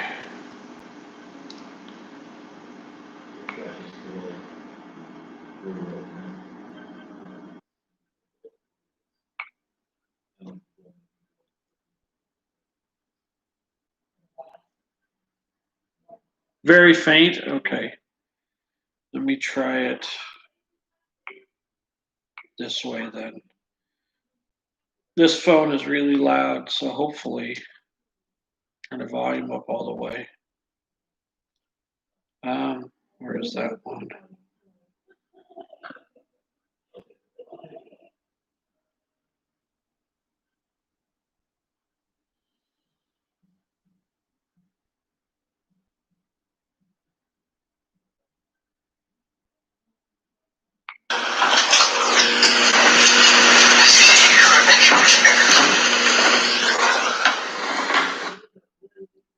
Can you guys hear that? What? No. Get back over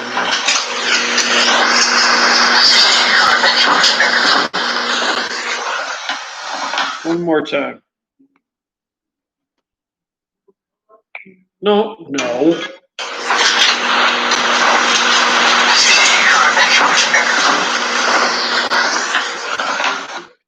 So that is, you hear a bunch, that's us walking around and you hear someone say, I see you are back over there.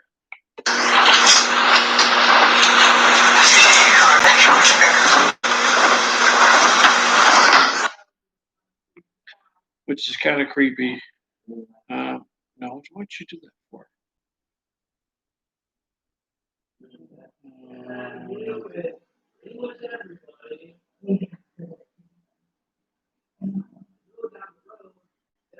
I don't classify them. Lewis is just whether I can hear him or not.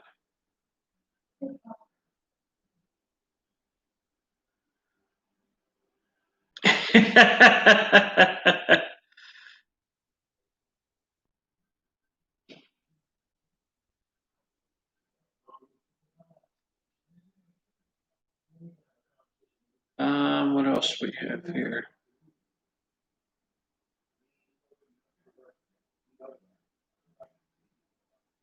So this one was at the that house on the east side of Des Moines, where we had that really active investigation. So you're going to hear an investigator use a camera. You're going to hear him say "flash," which you say in a darkened room that you're going to use a flash camera so people have time to close their eyes. Then you flash it. You're going to hear something else here. Where is it here?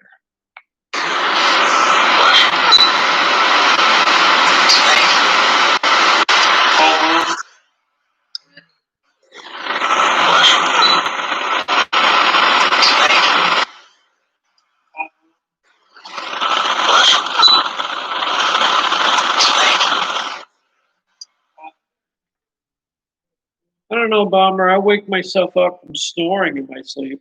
I snore like a freight train, and I wake myself up. But if you can hear that, investigators just flash, and then you hear "too late."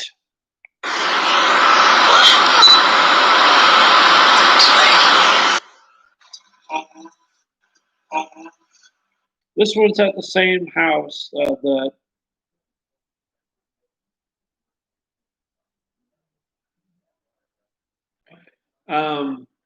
It's at the same house, and we're listening during a break, which is most of our EVPs are recorded when we're on break. So we have 2 or 3 investigators talking, and then just will interject something. So I ask a question. I say full moon, and then our archivist Joe says it is a full moon, and then Dan says not 100%, and then someone says something the same time Dan is talking. So.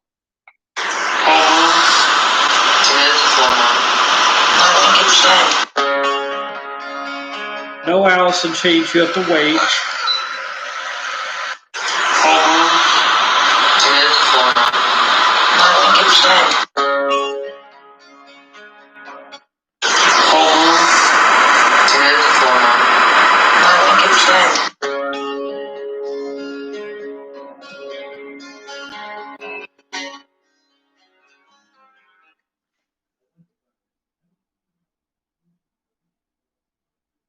Any modern technology. See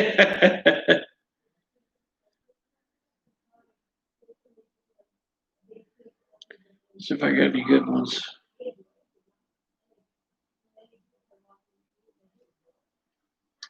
This was done in a local business in Newton. It was a person that I knew. And the ghost of Lane Stanley.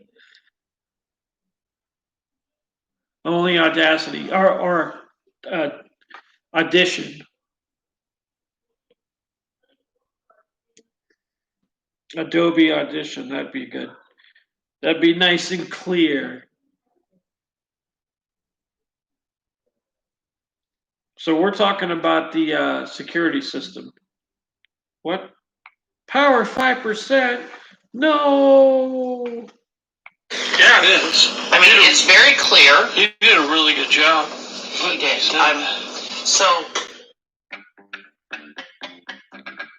No, Thomas Dolby, you have to wait. So we're talking about the security system, and you hear an old man in the middle of that say, He did, huh? Yeah, it is. I mean, it's very clear. He did a really good job. He did. So, One more Yeah, time. it is. I mean, it's very clear. He did a really good job. He did. So, Um,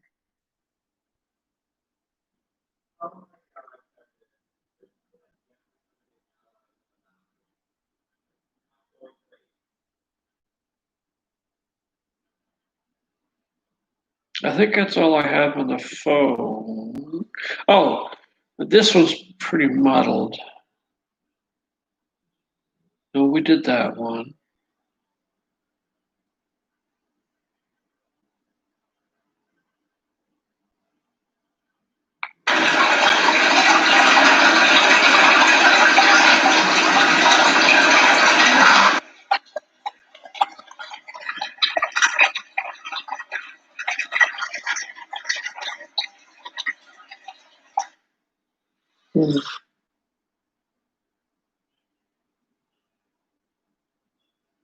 I guess that's it.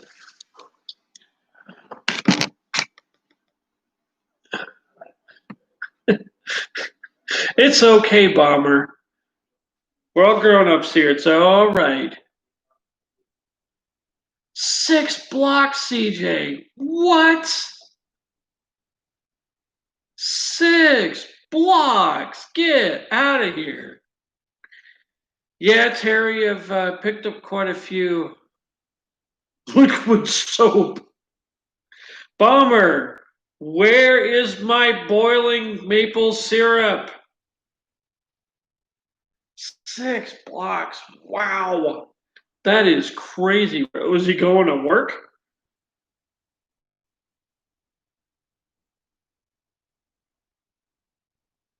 You gotta pour that out in the snow so I can pick it up with a hockey stick.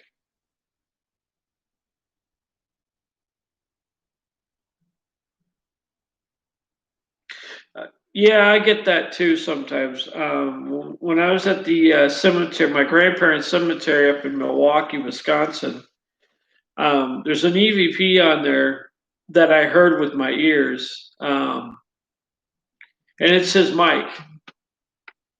I heard Mike, and I was like, yeah, and of course, nothing after that. It's like, yes, you have my attention. What would you like to say?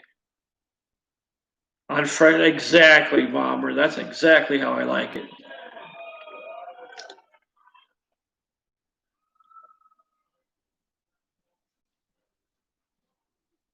Get this over here.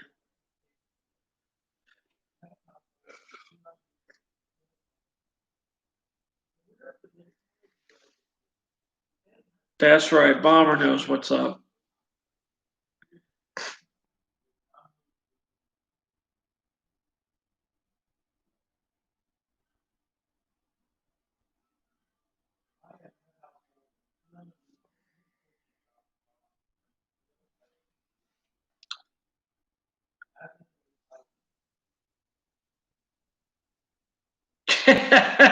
Not in the yellow snow, Dilly. No, in the fresh snow. You see, Dilly, you pour that into fresh snow, and then what happens is it turns into candy, and then you pick it up with a stick and eat it. It's incredible.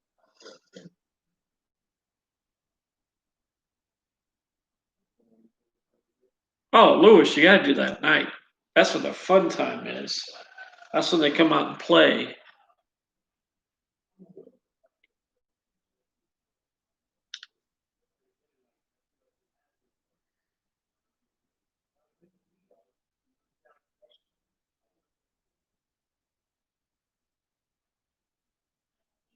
Oh, wow. Yeah, what's the name of that group? I've helped a couple of people out with. Gonna run out of battery power.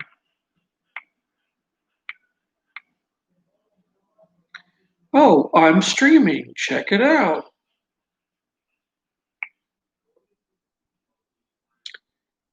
Name of this group is American Phantom Hunters.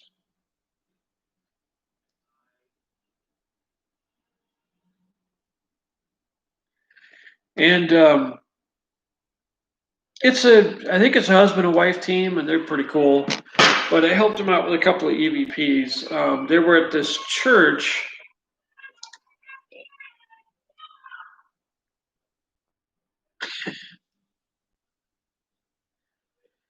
This church out in it's in North Carolina, right on the border with Tennessee. It's called the Smoke Mount Baptist Church, and he had a couple of instruments out, and they were playing with one of the instruments, and so he was like, "Hey, could you back off one of those there?" And this, you hear this EVP, and it goes, "Okay, shh, okay," and it's like, wow, that's pretty awesome. And then in their second to last video, they were talking to someone at this old, it's an old postal building. America, you damn right, Bomber. That's right. We like guns and beer and good cake.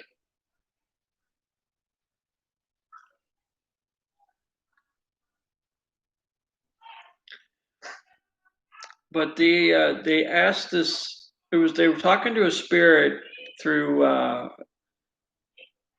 think it's one of the apps, and they asked this spirit if it was afraid, and they got this answer: I am afraid. Which I was like, that is so cool. A jaded empath. Bomber, I hear you. People can be so exhausting sometimes. Terry, what?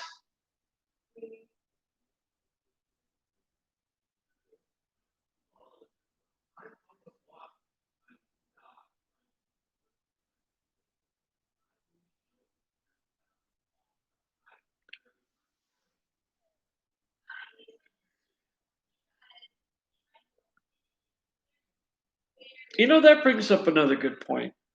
I was watching, because I've been kind of spreading out and watching a lot of other groups.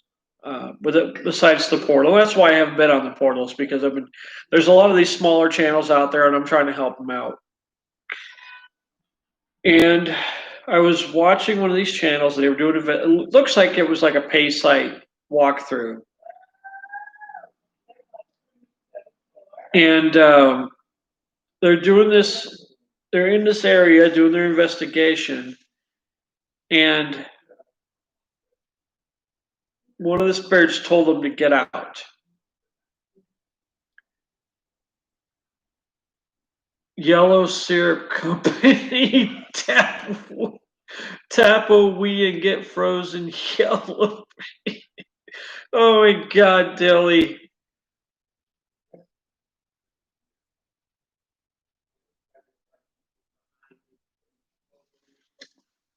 So anyway, this thing told him to get out, and this guy kind of freaked out, kind of went on a rampage, and was like, "No, we're not leaving. We're not going to leave." And I was like, "Wow, that's really disrespectful. Like, you should say, okay, I guess we're done here, and leave. That's just not okay. Don't ever do that." Chicken pot pie. Boy.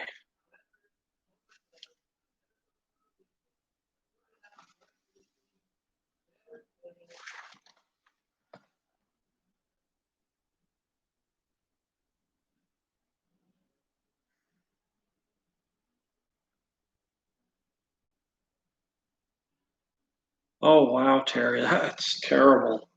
Ugh.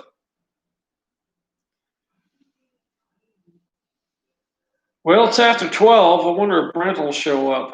Probably not. It's pretty late for him.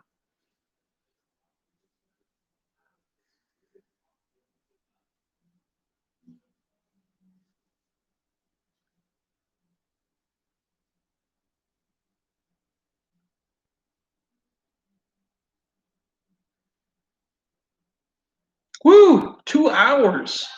That is the longest YouTube video I've ever done. Crazy.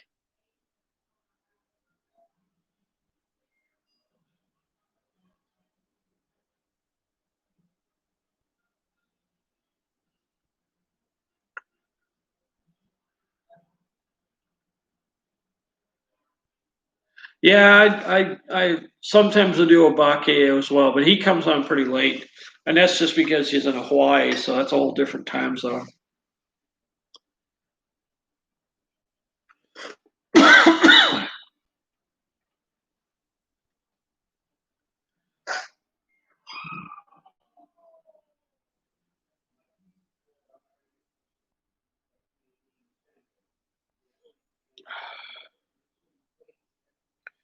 Well, it's just about 12:30, so I think I'm going to shut it down. We've done 2 hours. I really appreciate everybody coming in here and supporting. Um, it just blows me away. So thank you for coming in and listening to my stories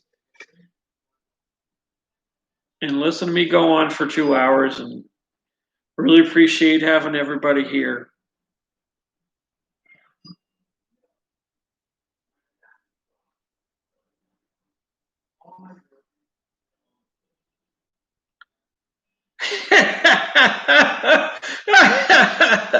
That's right. It's time for old man cats to chill. Got to go. It's funny. Jesus, why are they freaking out? Yep, you too, Unknown. Good night, everybody. Thank you for coming. I really appreciate it. That's right, Bummer. Good timing. Great minds think alike. Thanks, Chris. I appreciate it.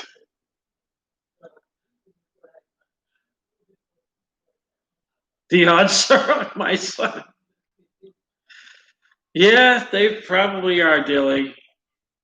But I'm a seventh generation German American. I'm 100% German, so I like beer too. I just been drinking earlier in the day. It caught me at the tail end. We're gonna go out and have that cigarette.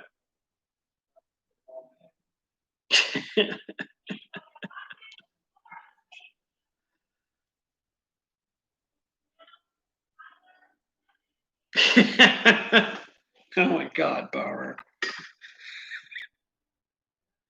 That's hilarious. I'm going to go outside and have that cigarette or that cigar now. Set a chair out there. Oh, yeah, yeah. Pennsylvania wasn't very original with some of their town names, Germantown. I wonder how they named that.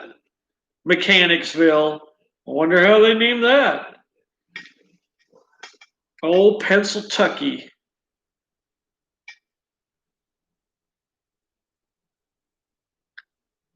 She is, Lewis. She's just on a roll.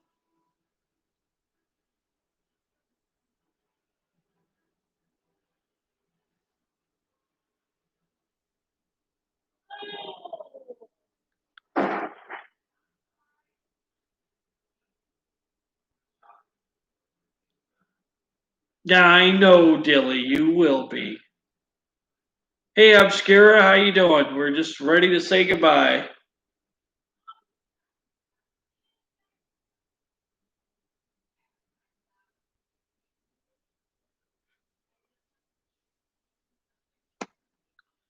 Well, everyone have a good night. Get some rest. Monday's coming, unfortunately. I'm sorry to say. I know it was bad news, but it's going to show up anyway. So everyone get some rest. That's okay, Obscura. It's no problem. God damn, why does it make me do that? Fucking YouTube.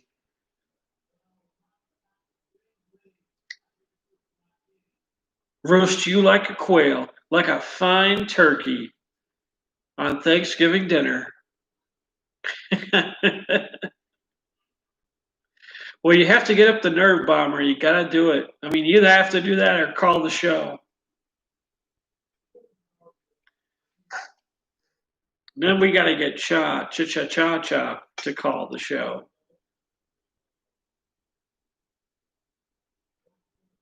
All right. Thank you, everybody. Good night. Get some rest. Have a good Monday.